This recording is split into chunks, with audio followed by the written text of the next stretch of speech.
Vezi că ăla e ultimul. Mai pune un canciuc. Un cancioc, ia întinde-l că vine aici în găurile astea.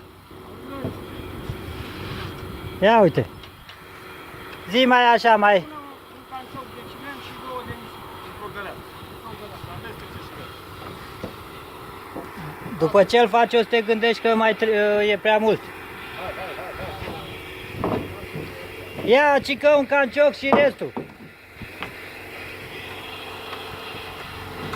Un canciuc să-mi fie. Da.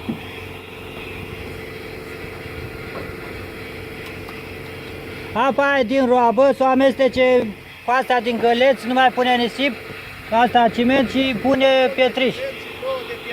Păi, cimentul e în alea. Cimentul e în găleată, spălați roaba și alea.